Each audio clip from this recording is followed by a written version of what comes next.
Just got done running a little over 2 miles. I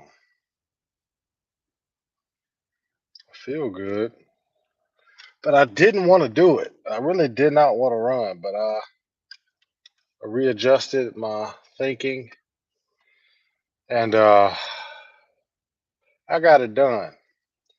But I want to talk to y'all real quick, man.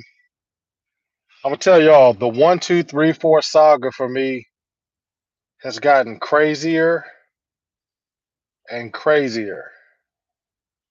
The synchronicities are getting crazier and crazier.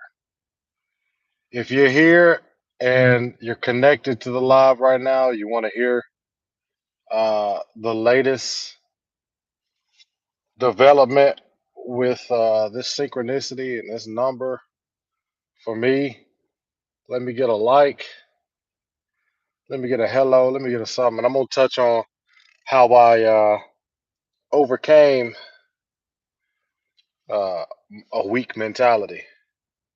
Oh, yeah, appreciate it, Ems. Yeah, I had to get a cut for y'all one time. Man, I'm amazing. I'm amazing. I'm hoping I can get a good meditation when I get home. But let me just tell y'all, if you're here, you're not gonna want to miss this story about 1, 2, 3, 4, about this synchronicity as it surrounds this number. Let me paint a picture for you because I know every live is an opportunity for it being somebody's first time being here. So let me explain to you real quick the significance of 1, 2, 3, 4. All right. I'm gonna touch on a few key points and try to keep it laser focused. If you're here right now, you're not gonna want to miss it.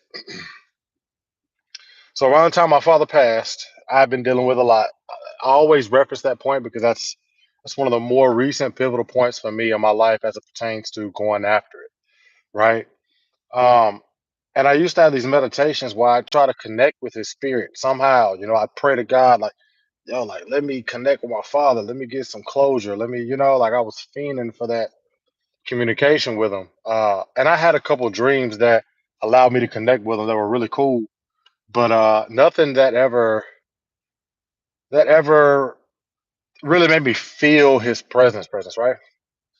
So fast forward a couple, like a month or two after going through all that, I started noticing that I was seeing 1234, 1, 2, 3, 4 everywhere. Like I was seeing it on the clock multiple times a day. I would see it on broken clocks. I would see it on license plates. I would see it. I would go buy something, and it'd be 1, 2, 3, 4. Y'all, I have to find it because I don't know if I still have it. I bought a lottery ticket quick pick, mind you. Listen to me. I bought a lottery ticket quick pick, and it won, and it had the numbers 1, 2, 3, 4. A quick pick is where the machine picks the numbers for you. Okay, it spit out 1, 2, 3, 4. I won $2, so I got a winning lottery ticket. Okay, I couldn't explain it. I didn't understand what was going on. I'm not a numerology person. I believe that there's a certain subset to our universe that's mathematical and has patterns. I'm willing to believe that numbers may have some type of influence because I understand I don't know everything. I understand that the science that's out there isn't necessarily definitive. But nowhere in my wheelhouse did it occur to me to consider that this was a thing. So I did the next best thing. I started talking to people around me. And then I went to Google.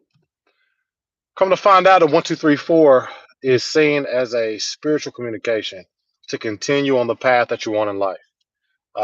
It denotes that you're on the right path. Just keep putting one foot in front of the other, and that's very much the attitude that my father would have about everything that I'm doing today. All right, bam.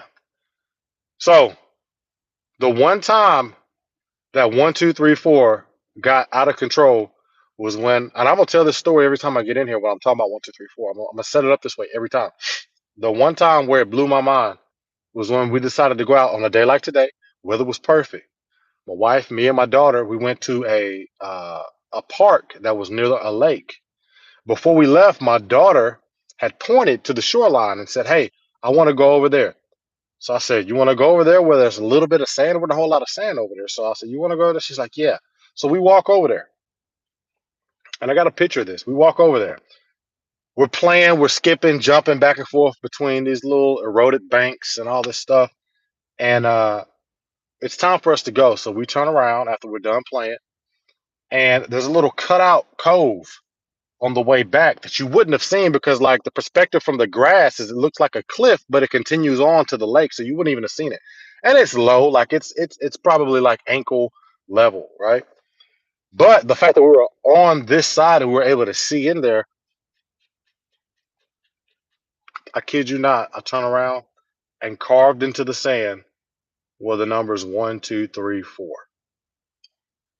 It was 1, 2, 3, 4, 5, but the numbers that were there was 1, 2, 3, 4. I thought, whoa, this is different. Okay. So now there have been so many different instances of this happening. Like I have an album that I'm building in my phone where I take photos of it, and you'll see multiple dates: 1, 2, 3, 4, 1, 2, 3, 4, 1, 2, 3, 4, billboards, uh, uh, receipts, like I mean, just all over the place, right? Um, so fast forward to what's today? I think it might have been Monday. I go to the gym at a time that I don't normally go, right? I was technically late getting to the gym. I see a woman in there who many years ago I used to play basketball with her son who was younger than me, and I was kind of toughening him up, getting him ready for college and playing, increasing his game for high school, just teaching him what I knew. So over time, we built this relationship. It was kind of unspoken. We never really knew each other's names, me and the mom, but anytime we saw each other, there was a respect between us. So she saw me Monday. Mind you, I came into the gym at the wrong time I don't normally come in. She saw me Monday, walked over to the leg press machine, and made a point to connect with me and talk to me. Got me updated on her son, everything he was dealing with, what he was doing, uh, how he's 21 now. You know what I mean? Like, he's an adult. So she gets to telling me about how he's working with a really good friend of hers who's a prominent millionaire and leader within our community here. I'm like, yo, that's cool. She's like, have you heard of him? His name is Mr. Freeman. You should really get connected with him. Learn more about him. Go connect on his social, and maybe we can get you guys connected or whatever. And that's kind of how the conversation ended. She left it kind of open ended, like, check him out. Get acquainted with his stuff, and there might be an opportunity to connect there, right? Y'all, I check this man's social media. I go to his Facebook page, and it's on this phone. Otherwise, I would show it to you, bruh. Check this out. I go to his page. Matter of fact, hold on, because I need to prove it because it's so crazy that it sounds ridiculous. I go to his page, and his first post that I'm able to see literally says this: yes, it's true. I was in college with a 1.234 GPA.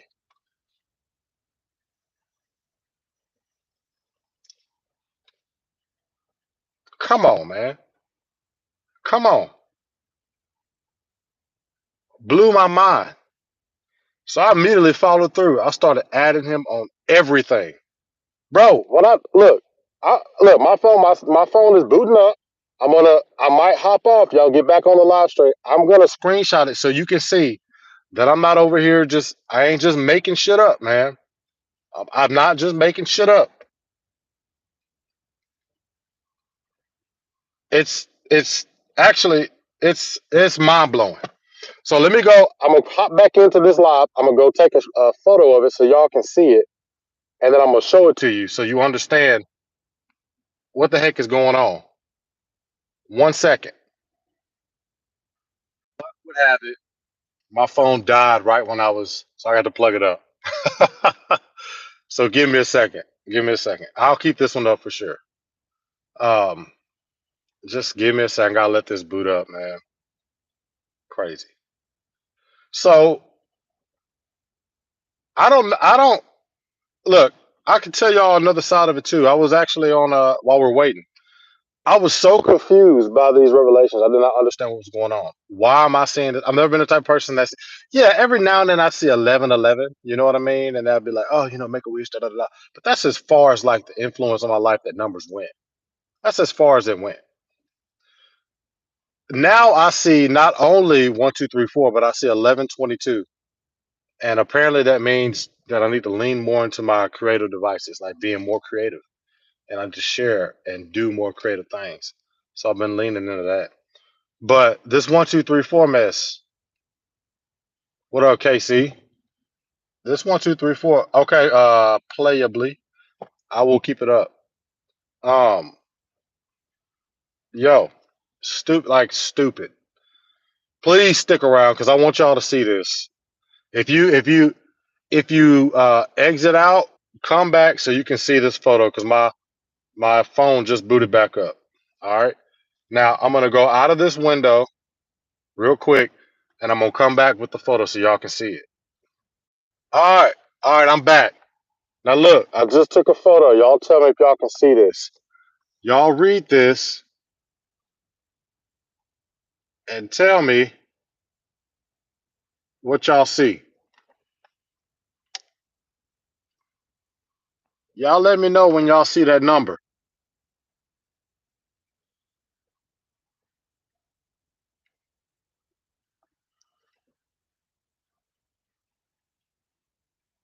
Can y'all see it?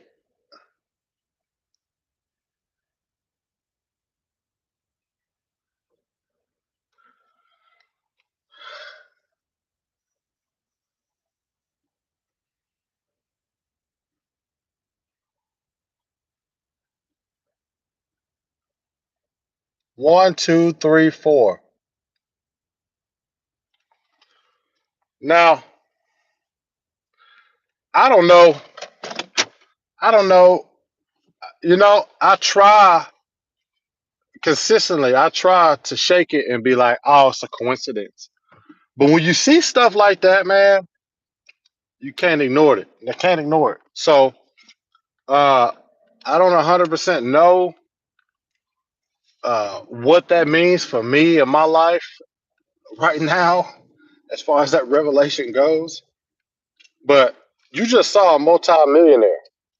That right there was, to me, that was either a communication that says, "Hey, you need to connect with this guy," or "Hey, this is the level that you can reach. This is what's possible." Right? Daryl Freeman, local multi-millionaire here in Nashville, Tennessee. Y'all explain to me what 1, 2, 3, 4 means. Because if it don't mean that, if it don't mean something, then I must be going crazy. I must be going crazy. So I just wanted to share that story, but then I also wanted to go into yeah, I'm glad okay, so M saw it. M's is always on it. KC, as far as the fast goes, I've stopped fasting. I was recording my fast and keeping up with everything, but with it being my first extended fast in a while, uh, I really, to be real with you, I wanted to respect the fast and and be able to concentrate and focus on what I because I was trying to get answers. I was trying to get some clarity about some things and some direction. So I stopped documenting it outside of Instagram. The video, taking video of it, really was distracting the meditative and restorative process for me personally. Um, Honestly, I felt sad breaking it. I felt sad breaking it, and I will go on another 72-hour fast pretty soon. It might even be longer. It was eye opening for me. Eye opening. So that's that. The other side of what I wanted to hop on real quick is when I woke up this morning, one of the first things I said is, I do not want to run. I do not want to go to the gym and run. I just don't want to do it. I'm sick of it. Sick of working out, sick of eating right sometimes. But what I realized is that's old programming. You know what I mean? That's old programming. A I'm operating in a mindset that is beneath me now. That's beneath me. That's not for me. That's not who I am. Who I am will rise above circumstances and do what's required, do what's needed to get the end result. So one of the ways I switched it was, instead of being okay with the idea that I didn't want to run and just saying, man, I don't feel like running, what I said instead was, man, I really don't feel like working on myself today. Golly, man, I really feel like giving up on my goal. Man, I'm okay with being overweight. I'm gonna look past working out today. I'm gonna look past running today. Man, I hate running. My knees hurt, my toe hurts, ankle hurts. I'm gonna take it easy today. Nah, no, I'll take it easy and celebrate when I'm where I'm trying to get, just for a little bit. But then after that, it's full speed ahead. So I lingered with this thought switching for a couple of hours until I finally got out of my own head and got my butt to the gym, and I ran, and I feel better for it. So when I hop off here, usually what I do is, I've got this voice memo thing on my phone where anytime I overcome my mentality, or I overcome my lower self, is what I like to call it, I'll get on that voice memo and I'll hype myself up. And I'll say, I'll talk about what was going through my head. This morning, you did not want to get up. You did not want to go work out. You were tired. Your joints were hurting, but you overcame yourself. You said you didn't want to run, but you knew what it really was. You didn't want to work on yourself. You didn't want to get better. You didn't want to elevate. You didn't want to walk the walk, and you didn't want to walk the talk on top of that. You just want to talk the talk and just be that person that's really good at talking about it, but ain't got nothing to show for it. That's who you want to be, because that's who you've been at your core. So I'll get into a voicemail and I'll say all that, and then I'll hype myself up and say, but that's not who you were. Today you operated in who it is you're meant to be. Today you became the person you're always striving to be. Today you operated in that mindset and you overcame yourself. So that was enough to get me to kick my butt in high gear and go get it done. And see, now it's done and I can move on. I can get back to editing these videos I shot for y'all, man. So if there's anything in life, like I said, I'm not a guru. I don't view myself as a guru. I view myself, I'm just a person, I feel like, that has a higher level of awareness than the average American, the average person. And what I mean by awareness is, I can pretty much see the lesson in anything. But furthermore, um, awareness of myself allows me to interpret my environment and interpret my thoughts and my emotions in a way that can benefit me, instead of in a way that continuously puts me in a victim mentality. Because it's very easy to do that, especially these past 2 years. We have the right, because honestly, a lot of us have been victims of a virus we didn't create. We've been victims of policies that we didn't agree to. We've been victims of medicine that we disagree with. So, um, I just, yeah. So anyway, I say that to say this: if y'all have anything in particular you want me to talk about, you want me to touch on, feel free to send a message on Instagram, or you can comment it here or comment it on my last video. I got a couple of videos that will be edited. One video, I shot several videos today. Uh, the videos I shot today were, um, why affirmations don't work, make it ugly, meaning this is for perfectionism. If you're a perfectionist, you need to make it ugly. Whatever that is, you need to make it ugly. If it's a college assignment, make it. Just do it. Do it ugly. You know, the point is, we need to prioritize action and acting, um, over talking ourselves out of something and procrastinating. And then another one I did was, I did why your affirmations don't work, make it ugly. I did one more. I can't remember the other one. Dang, I cannot remember the other one. But anyway, I got a lot more videos coming your way. They're just gonna get better and better. So, all right, guys. Without further ado, it's been 20 minutes. If there's anything that y'all want me to talk about in particular, as it pertains to eliminating self-limiting beliefs, eliminating procrastination, eliminating perfectionism, uh, what building awareness, increasing your ability to meditate, um, increasing your likelihood to manifest things that you want, how to properly use affirmations. It's almost like I'm almost providing the topics for y'all. Uh, so yeah, that's that. All right, it's been 20 minutes. I'm at the crib. Um, I'm gonna head on in here and work on some editing, get a meditation in, get my food in, and I'm gonna spend time with the family for the rest of the day because that's important too. All righty then. Till next time, be empowered. You got this. Peace.